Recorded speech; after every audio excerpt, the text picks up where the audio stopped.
Eropa kembali bergejolak. Belum pulih dari hantaman larangan ekspor nikel, kini Indonesia menyiapkan langkah baru yang jauh lebih menggetarkan. Sebuah senjata ekonomi disebut-sebut siap dilepas, dan dampaknya bisa melumpuhkan industri negara maju. Di balik layar, Prabowo Subianto dan Purbaya Yudisadewa bergerak dalam senyap. Bukan dengan ancaman militer, melainkan dengan strategi ekonomi yang presisi dan berani. Pertanyaannya, komoditas apa yang akan dikunci berikutnya oleh Jakarta? Eropa mengancam sanksi dagang jilid 2. Pasar global mulai panik, namun Indonesia justru terlihat semakin percaya diri. Apakah ini awal dari tatanan ekonomi dunia yang benar-benar baru? Atau justru pertaruhan terbesar dalam sejarah kebijakan ekonomi Indonesia? Ikuti kisah lengkapnya dari awal hingga akhir.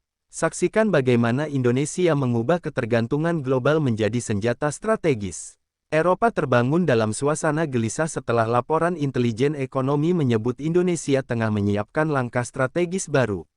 Ingatan mereka masih segar pada dampak larangan ekspor nikel yang pernah mengguncang industri baja dan kendaraan listrik. Kini, kabar serupa kembali beredar, namun dengan skala yang disebut jauh lebih besar.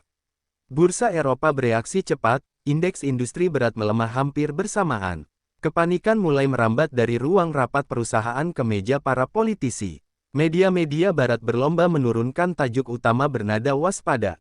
Indonesia digambarkan bukan lagi sebagai negara pemasok biasa, melainkan kekuatan ekonomi yang mulai berani menekan balik. Analis pasar menyebut situasi ini sebagai sinyal bahaya bagi rantai pasok global. Ketergantungan yang selama ini dianggap aman, tiba-tiba terasa rapuh. Narasi dominasi industri barat mulai dipertanyakan. Di Jakarta, atmosfernya justru kontras. Para pengambil kebijakan membaca kegelisahan Eropa sebagai cerminan keberhasilan strategi sebelumnya. Larangan ekspor nikel telah membuktikan satu hal penting, dunia tidak siap kehilangan akses ke sumber daya Indonesia. Keberanian itu kini menjadi modal psikologis yang kuat. Negara ini tidak lagi berdiri dalam posisi defensif. Nama Prabowo Subianto mengemuka sebagai figur yang mendorong arah besar kebijakan tersebut. Dengan pendekatan geopolitik yang lugas, ia menekankan pentingnya kedaulatan ekonomi. Bagi Prabowo, sumber daya alam bukan sekadar komoditas dagang, melainkan alat tawar strategis. Indonesia harus berdiri sejajar, bukan tunduk pada tekanan luar. Di sisi lain, Purbaya Yudisadewa memainkan peran berbeda namun krusial. Ia memastikan setiap langkah memiliki dasar perhitungan yang kuat. Dampak terhadap APBN, stabilitas pasar, hingga risiko sanksi dagang dianalisis secara detail. Pendekatannya dingin, namun justru menjadi penyeimbang dalam pengambilan keputusan besar. Uni Eropa mulai melontarkan pernyataan keras. Nada diplomasi perlahan berubah menjadi ancaman terselubung. Gugatan dagang kembali disinggung, seolah menjadi senjata lama yang siap digunakan ulang.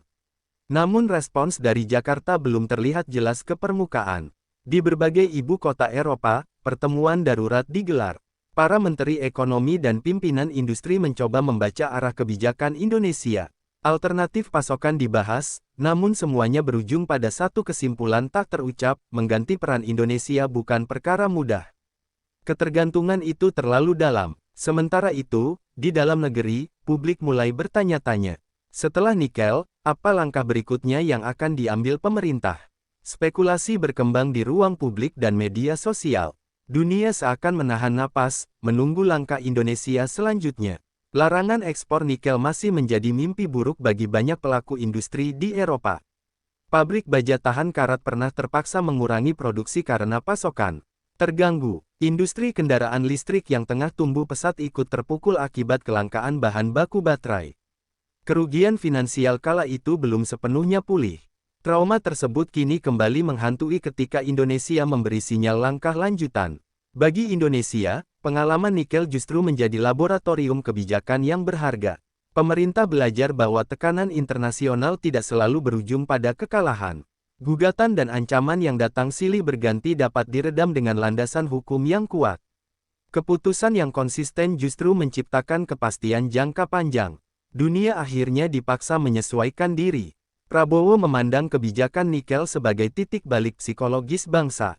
Ia melihat bagaimana keberanian negara diuji di panggung global. Tekanan besar tidak membuat Indonesia runtuh, justru menguat. Dari sana, keyakinan tumbuh bahwa langkah serupa bisa diambil kembali. Negara tidak boleh gentar hanya karena ancaman. Di level teknokratis, Purbaya menilai nikel sebagai bukti nyata nilai tambah hilirisasi. Ekspor bahan mentah yang dulunya murah berubah menjadi produk bernilai tinggi. Penerimaan negara melonjak, investasi masuk, dan lapangan kerja tercipta. Angka-angka ini menjadi argumen paling sulit dibantah. Ekonomi berbicara lebih lantang daripada retorika. Eropa sendiri tidak menyangka Indonesia akan bertahan sejauh itu. Mereka memperkirakan Jakarta akan melunak di bawah tekanan. Namun kalkulasi itu keliru. Indonesia justru memperkuat regulasi dan mempercepat pembangunan industri hilir. Ketergantungan global berubah menjadi senjata tawar. Di ruang-ruang kebijakan Eropa, muncul evaluasi internal yang pahit. Ketergantungan berlebihan pada satu sumber mulai dipandang sebagai kesalahan strategis. Namun membangun alternatif membutuhkan waktu, biaya, dan kepastian yang tidak kecil. Sementara itu, Indonesia sudah melangkah lebih jauh. Pasar global membaca situasi ini sebagai sinyal pergeseran kekuatan. Negara-negara berkembang mulai melihat contoh baru. Indonesia bukan lagi sekadar pemasok, melainkan pemain yang menentukan aturan. Efek domino mulai terasa secara perlahan.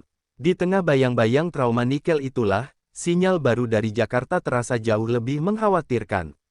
Jika nikel saja mampu mengguncang industri barat, maka langkah berikutnya berpotensi menimbulkan dampak yang lebih luas. Dunia kembali diingatkan bahwa pengalaman pahit bisa terulang. Di balik pintu-pintu tertutup gedung pemerintahan Jakarta, rapat strategis tingkat tinggi digelar dengan pengamanan ketat. Tidak ada konferensi pers, tidak ada bocoran resmi. Hanya segelintir orang yang diundang untuk duduk di meja panjang itu. Suasana ruangan terasa berat, seolah setiap kata memiliki konsekuensi global. Prabowo membuka rapat dengan nada tenang namun tegas. Ia tidak berbicara panjang, tetapi langsung pada inti persoalan. Indonesia berada di persimpangan sejarah antara tetap menjadi pemasok murah atau naik kelas sebagai penentu nilai. Keputusan yang diambil tidak boleh setengah hati. Negara harus siap menanggung dampaknya. Purbaya kemudian memaparkan data yang membuat ruangan hening. Grafik ketergantungan global terhadap komoditas Indonesia terpampang jelas di layar. Angkanya tidak main-main, bahkan lebih besar dibanding nikel. Industri strategis negara maju berdiri di atas pasokan yang selama ini dianggap tak tergantikan. Skenario demi skenario dibedah secara rinci. Dampak ke APBN, stabilitas nilai tukar, dan reaksi pasar internasional dihitung dengan presisi. Risiko sanksi dagang masuk dalam daftar teratas. Namun di saat yang sama, peluang penguatan industri nasional juga tampak sangat besar. Beberapa peserta rapat mengangkat kekhawatiran soal tekanan diplomatik. Pengalaman masa lalu menunjukkan bahwa negara besar tidak segan menggunakan segala cara. Namun Prabowo menekankan bahwa ketakutan tidak boleh menjadi dasar kebijakan. Justru ketergantungan pihak lain adalah ruang manuver Indonesia. Diskusi berlangsung panjang dan intens. Tidak ada keputusan instan, hanya penajaman arah. Setiap argumen ditimbang, setiap keraguan dicatat. Semua sepakat bahwa langkah ini tidak bisa ditarik kembali jika sudah diumumkan. Di luar ruangan, Jakarta berjalan seperti biasa. Tidak ada yang menyadari bahwa peta ekonomi global sedang dibahas dalam senyap. Dunia tetap berputar, tanpa tahu bahwa sebuah keputusan besar sedang mendekati kenyataan. Ketika rapat berakhir, tidak ada pengumuman resmi. Namun satu kesepahaman telah terbentuk di antara mereka yang hadir. Indonesia akan melangkah dengan perhitungan matang, dan dunia cepat atau lambat akan merasakan dampaknya. Ketenangan global pecah ketika sebuah laporan internal tiba-tiba beredar di kalangan jurnalis ekonomi internasional. Dokumen itu tidak panjang, namun isinya cukup untuk mengguncang pasar. Indonesia disebut tengah menyiapkan kebijakan pengaturan ulang ekspor komoditas strategis. Tidak ada nama komoditas yang disebutkan secara gamblang, tetapi implikasinya terasa jelas. Reaksi pasar terjadi hampir seketika. Harga kontrak berjangka melonjak tajam di berbagai bursa. Saham perusahaan industri hilir di Eropa dan Amerika mengalami tekanan besar. Investor bergegas mencari perlindungan dari risiko yang tiba-tiba muncul. Ketidakpastian menjadi kata kunci hari itu. Media barat langsung memanaskan suasana. Tajuk-tajuk bernada keras bermunculan, menyebut Indonesia kembali memainkan kartu lama. Beberapa analis bahkan menyebut langkah ini sebagai ancaman serius bagi stabilitas industri global. Narasi ketakutan menyebar cepat, memperbesar efek bocoran tersebut. Pemerintah Eropa merespons dengan nada tegang. Pernyataan resmi dikeluarkan dalam waktu singkat, menegaskan komitmen pada perdagangan bebas. Namun di balik bahasa diplomatis, kekhawatiran sulit disembunyikan. Para pejabat sadar bahwa situasi kali ini lebih rumit dari sebelumnya. Di Jakarta, reaksi pemerintah justru minimal. Tidak ada klarifikasi, tidak ada bantahan. Prabowo memilih membiarkan dinamika berkembang. Bagi sebagian pengamat, sikap diam ini dibaca sebagai sinyal kepercayaan diri. Purbaya tetap berada di belakang layar, memantau pergerakan angka demi angka. Fluktuasi pasar dicermati dengan seksama.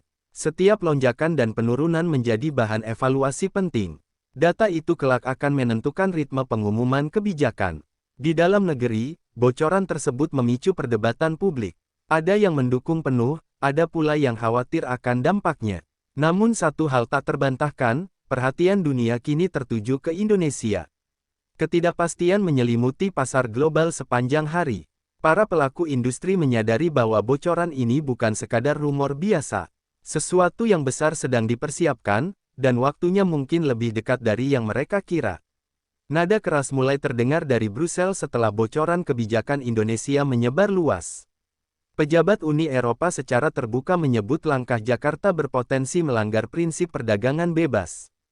Kata "sanksi" kembali muncul dalam pernyataan resmi, mengingatkan dunia pada konflik sebelumnya.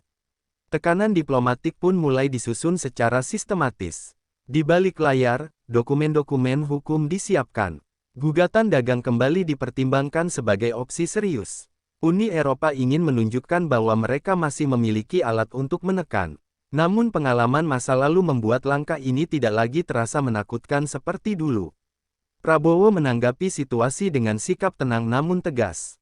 Ia menegaskan bahwa Indonesia berdaulat penuh atas sumber daya alamnya. Kebijakan yang diambil, menurutnya, tidak melanggar hukum internasional. Negara lain bebas berdagang, tetapi Indonesia juga bebas menentukan aturannya sendiri. Purbaya memilih jalur penjelasan teknis kepada publik dan pelaku pasar. Ia memaparkan strategi mitigasi risiko yang telah disiapkan. Diversifikasi pasar ekspor menjadi kunci utama. Ketergantungan pada Eropa dan Amerika secara perlahan dikurangi. Negara-negara Asia dan Global South mulai disebut sebagai mitra strategis baru. Permintaan dari kawasan tersebut terus meningkat. Hal ini memberikan bantalan psikologis bagi pemerintah Indonesia. Tekanan Barat tidak lagi menjadi satu-satunya faktor penentu. Di Eropa sendiri, perdebatan internal memanas. Sebagian industri menolak sanksi karena khawatir akan dampak balik. Mereka menyadari bahwa tekanan berlebihan justru bisa melukai kepentingan mereka sendiri. Suara-suara ini mulai terdengar di parlemen. Media Barat mulai terbelah dalam pemberitaan. Ada yang menyerang Indonesia secara frontal, namun ada pula yang mengkritik kebijakan Uni Eropa. Narasi hitam putih perlahan memudar. Kompleksitas situasi menjadi semakin jelas. Ancaman sanksi jilid 2 menggantung di udara, belum sepenuhnya nyata namun cukup untuk menciptakan ketegangan. Dunia kembali menyaksikan tarik-menarik antara kedaulatan nasional dan kepentingan global, dengan Indonesia berada tepat di tengah pusaran itu. Di berbagai kota industri Eropa, perhitungan ulang mulai dilakukan dengan wajah tegang. Ketidakpastian pasokan membuat rencana produksi jangka panjang terasa rapuh. Biaya bahan baku melonjak, sementara kepastian kontrak semakin kabur. Bagi banyak perusahaan, situasi ini lebih berbahaya daripada krisis terbuka. Pabrik-pabrik baja dan manufaktur berteknologi tinggi mulai menunda ekspansi. Beberapa bahkan mengurangi jam operasional. Investor mempertanyakan kelayakan proyek yang sebelumnya dianggap aman. Kepercayaan pasar perlahan terkikis. Di saat yang sama, diskusi tentang relokasi industri mulai mengemuka. Asia Tenggara disebut sebagai kawasan alternatif paling realistis. Indonesia, dengan sumber daya dan pasar domestik yang besar, masuk dalam daftar teratas. Situasi yang awalnya dianggap ancaman berubah menjadi pertimbangan strategis baru. Prabowo membaca perubahan ini sebagai peluang jangka panjang. Bagi Indonesia, tekanan eksternal justru membuka pintu untuk menarik industri masuk. Hilirisasi tidak lagi berhenti pada pengolahan bahan mentah. Tahap lanjutan mulai dibayangkan. Purbaya menghitung dampak fiskal dari kemungkinan tersebut. Investasi asing langsung, transfer teknologi, dan penciptaan lapangan kerja menjadi faktor kunci. Namun ia juga menekankan pentingnya regulasi yang ketat. Indonesia tidak ingin mengulang kesalahan lama. Di Eropa, Serikat Pekerja mulai bersuara lantang. Mereka menekan pemerintah agar segera mencari solusi yang realistis. Ketakutan akan kehilangan pekerjaan menjadi isu politik domestik. Tekanan terhadap para pemimpin Eropa meningkat dari dalam. Media Barat mulai mengubah sudut pandang. Beberapa analis menilai bahwa krisis ini bukan semata kesalahan Indonesia. Kebijakan industri Eropa sendiri mulai dipertanyakan. Narasi menyalahkan satu pihak tidak lagi dominan. Industri Barat berada di persimpangan sulit. Setiap pilihan membawa risiko besar. Sementara itu, Indonesia terus mengamati dengan cermat, menyadari bahwa waktu perlahan bekerja di pihaknya. Pemerintah Indonesia mulai bergerak lebih terbuka, meski tetap terukur. Pernyataan resmi disampaikan dengan bahasa yang tenang dan diplomatis. Tidak ada nada konfrontatif, namun pesannya jelas. Indonesia sedang menata ulang kepentingan ekonominya sendiri. Prabowo tampil sebagai penegas arah kebijakan. Ia menekankan bahwa langkah yang diambil bukan reaksi sesaat, melainkan bagian dari visi jangka panjang. Indonesia ingin naik kelas. Dalam rantai nilai global, tidak ada lagi kompromi yang merugikan masa depan bangsa. Di belakang layar, Purbaya memastikan kesiapan teknis berjalan seiring narasi politik. Regulasi diperkuat, skema insentif disusun, dan mekanisme pengawasan diperjelas. Setiap detail diperhitungkan agar kebijakan tidak menimbulkan guncangan internal. Stabilitas domestik menjadi prioritas. Pasar global mulai menunjukkan tanda-tanda penyesuaian. Kepanikan yang sempat mendominasi perlahan mereda. Para pelaku industri menyadari bahwa kebijakan Indonesia bukan ancaman sementara, melainkan realitas baru. Dunia dipaksa beradaptasi. Negara-negara berkembang lain memperhatikan langkah Jakarta dengan serius. Beberapa melihatnya sebagai preseden penting. Wacana kedaulatan ekonomi kembali menguat di berbagai forum internasional. Indonesia secara tidak langsung menjadi referensi. Uni Eropa kehilangan posisi moral yang selama ini digunakan untuk menekan negara pemasok. Argumen tentang perdagangan bebas terdengar kurang meyakinkan ketika ketergantungan mereka sendiri terungkap. Posisi tawar mulai bergeser. Di dalam negeri, dukungan publik terhadap pemerintah semakin solid. Narasi nasionalisme ekonomi menemukan momentumnya.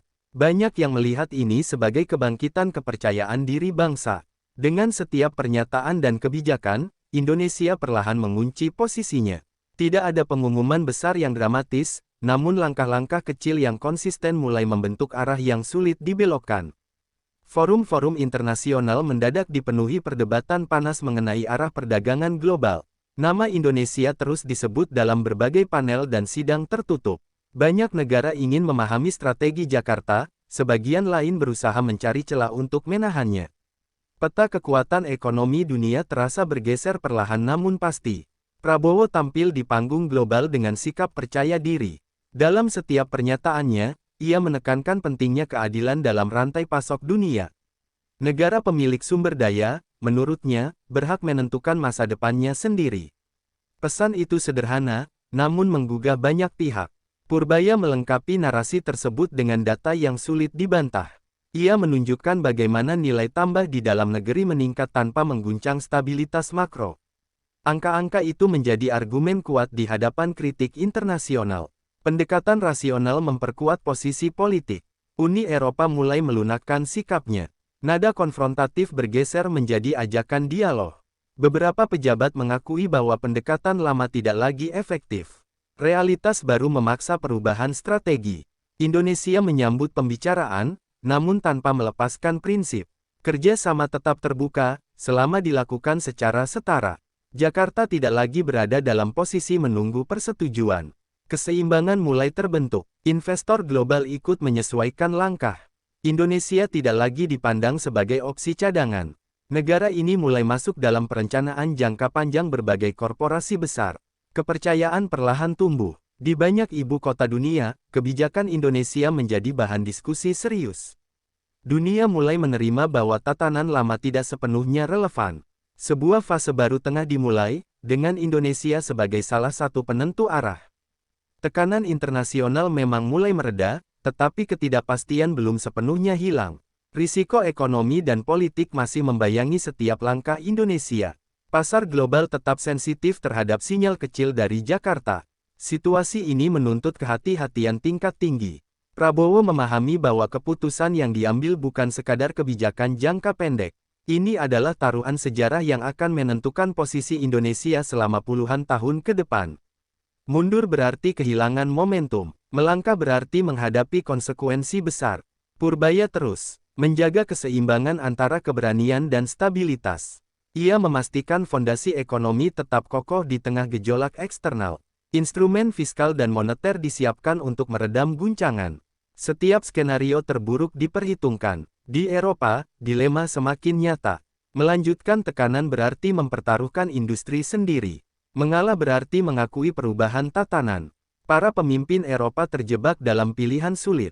Sementara itu, di dalam negeri, rasa percaya diri publik tumbuh semakin kuat. Banyak yang mulai melihat perubahan nyata dalam narasi nasional. Indonesia tidak lagi diposisikan sebagai objek kebijakan global. Bangsa ini mulai berbicara dengan suara sendiri. Negara-negara lain mengamati dengan penuh perhatian. Keputusan Indonesia menjadi referensi bagi mereka yang menghadapi dilema serupa. Efek domino mulai terasa, meski belum sepenuhnya terlihat. Di balik semua itu, waktu terus berjalan. Setiap hari tanpa keputusan balik dari Barat memperkuat posisi Indonesia. Taruhan ini belum mencapai hasil akhir, tetapi arahnya semakin jelas. Ketika ketegangan perlahan mereda, dunia mulai membaca situasi dengan sudut pandang baru. Kebijakan Indonesia tidak lagi dianggap sebagai manuver sesaat, melainkan strategi jangka panjang yang konsisten. Pasar global menyesuaikan diri, meski dengan rasa tidak nyaman. Realitas baru mulai diterima, meskipun tidak sepenuhnya disukai. Prabowo dan Purbaya muncul sebagai dua figur dengan pendekatan berbeda namun saling melengkapi. Keberanian politik berpadu dengan ketelitian ekonomi. Setiap langkah yang diambil menunjukkan bahwa Indonesia tidak bergerak secara impulsif. Ada arah yang jelas di balik setiap kebijakan.